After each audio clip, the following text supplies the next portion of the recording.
start my presentation.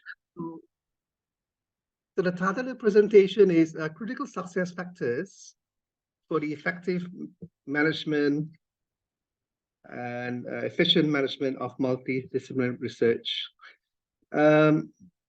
Needless to say, so a bit of my own background, just like the previous speaker, Nicholas, I'm actually an engineer and I spent a couple of years both in project engineering and in research on a personal basis.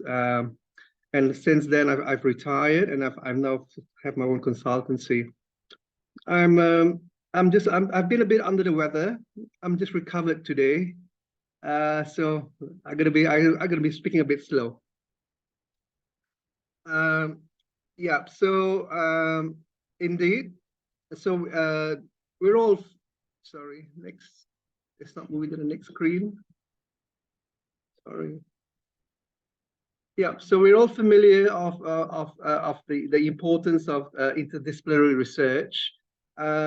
We know we come from an area where there is mono or single disciplinary, and then we go into more disciplined.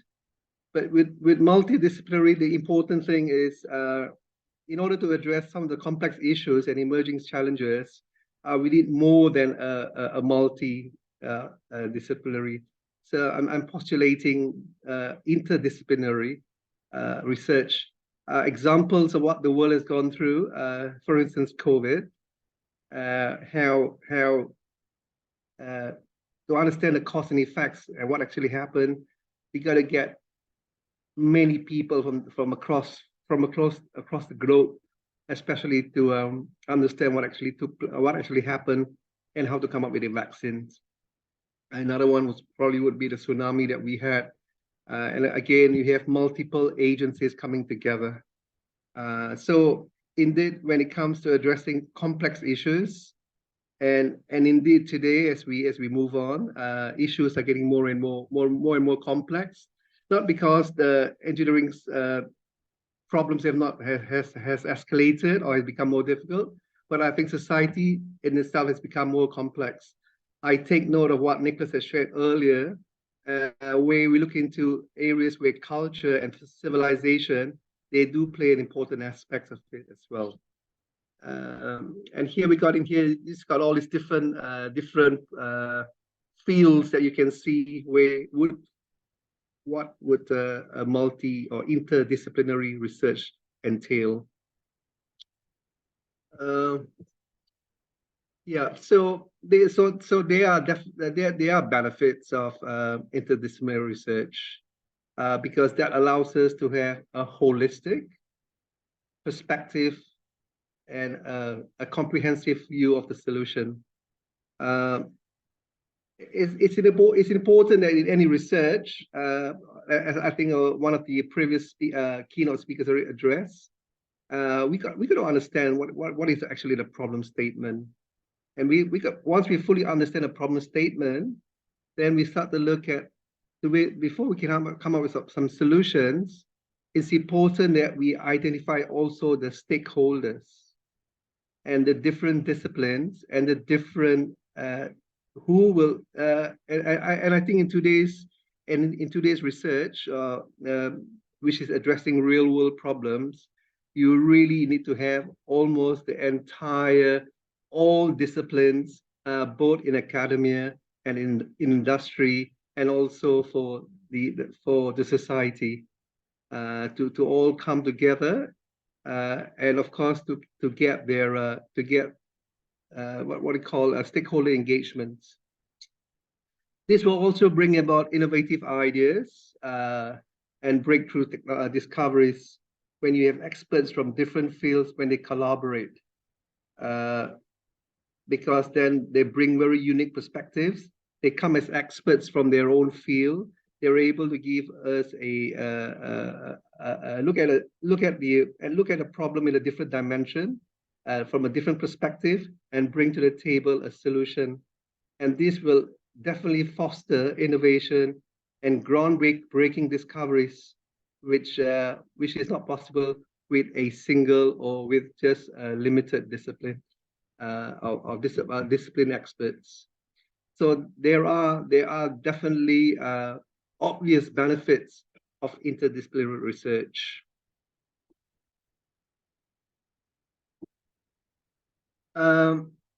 So like any work that comes together, there must be an element of being able to run a research is like a project. So project management is important, and therefore, while we have got scholars on the call here this afternoon, they may not be equipped with project management skills, and therefore, project management is so important because they are different elements so that project management of the project management framework. For instance, we got to get stakeholder engagement and collaboration involving the key stakeholders, and therefore in your mapping, you would identify who are your key stakeholders. They could be from engineering, they could be from the medical field, it could be from academia. More importantly, I think for those outside the end users of the research, if that research is going to eventually become something that will be turned into a product that can be used by society, then we got to get the buy-in from the society early on in the research. So it enables fostering a collaboration to have this shared vision of where we want to go with a product or with a research that we have in hand, and they often provides the collective. It's a collective responsibility for the project success. For the project to be successful, it is really a responsibility that's collectively by all who have been identified. And another very important thing, I think, is to have very clear objectives. We mentioned it earlier already. But what's more important probably is also timelines. When we get different stakeholders or different departments, even within a university or within across countries, if it's going to be a global work, it's important that timelines are set, because stakeholders will be able to give us only resources and make resources available for the time that one would be committed to a research project. It also ensures that the project is on track, and more importantly, that resources are allocated accordingly, and so that there is no wastage of resources, because wastage of resources amounts to money's used or salaries paid if the research work is not progressing, and therefore effective project management skills are important for researchers. Another area would be to have a very structured approach to solving global issues. And that's probably the kind of research that we're talking about here, whereby it's got to be managed properly, because it's when we start to address some of the world's global issues. At COP28, we got all the world leaders coming together in Dubai just last week. So this way, we need to have a very deterministic implementation plan, a very well-defined plan. What do we want to do, with very clearly outlined steps, and who's going to do what?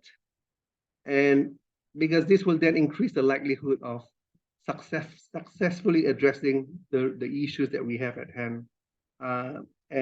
Climate change is on everybody. Everybody talks about it today, and it's something which any kind of research work that's going to go in that area needs to be focused.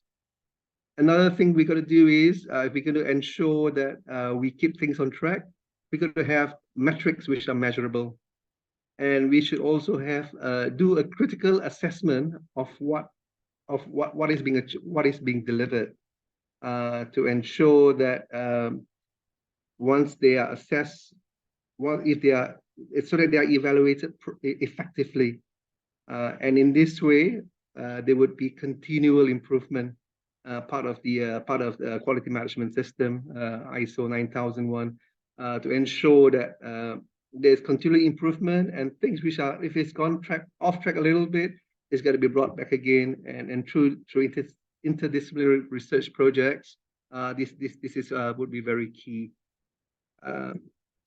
So some of the critical success factors, I don't have many. I've just numbered 3 altogether, but they are actually in big groups. The importance of collaboration. I think we spoke a lot about that already just now, but the importance also of communicating. When you have a diverse team, may it be working in-house or across borders, it's important that communication, the lines of communication remain open, because in that way, things gets done faster, and it should be an ongoing thing. It's just like working in an office where people talk and discuss things all the time. Between researchers from the diverse disciplines are crucial for such projects. So collaborate. Yes, we know that. We know that experts from diverse fields can deliver more using based on their experts' opinion. But the important thing is how do we collaborate? How do we communicate? It's not uncommon that researchers work in silos. They feel very comfortable working in that kind of environment. But we cannot when it comes to a bigger research involving multidisciplines. The other one would be on diversity, inclusivity. The team is got to be diverse. It's got to include no one should be excluded for whatever reason. It should. It's not only involves. It's not only. I think I saw in someone's slide today also on gender. So that includes both male and female. It should also include people of various interests in that research topic, and we should ensure that as we scan the landscape, we should ensure that everyone is involved in that in terms of diversity and inclusivity, and that way we would be able to foster innovative solutions.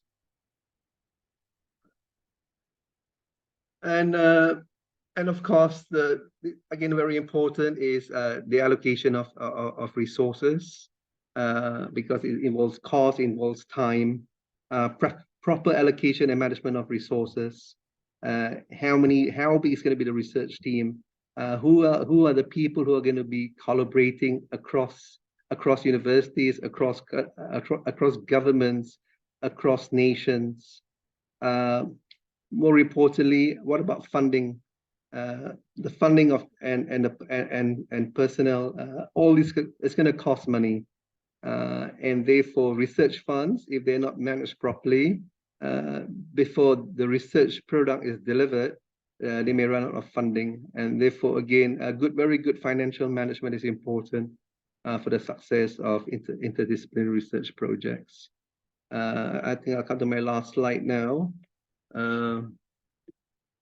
Yeah, so in conclusion, some of the key points are this research offers a holistic approach to tackling complex issues. It requires an effective project management system or framework. The critical success factors, there are many, the 3 that have been mentioned to be taken into account. And next, what do we do? What's the call for action for promoting this?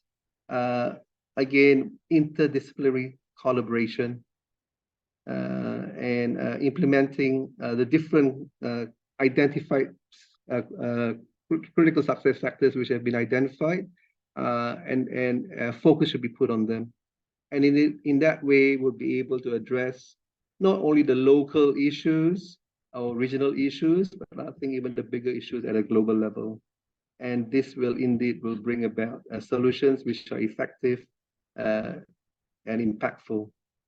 With that, I think that's my last slide. Thank you very much.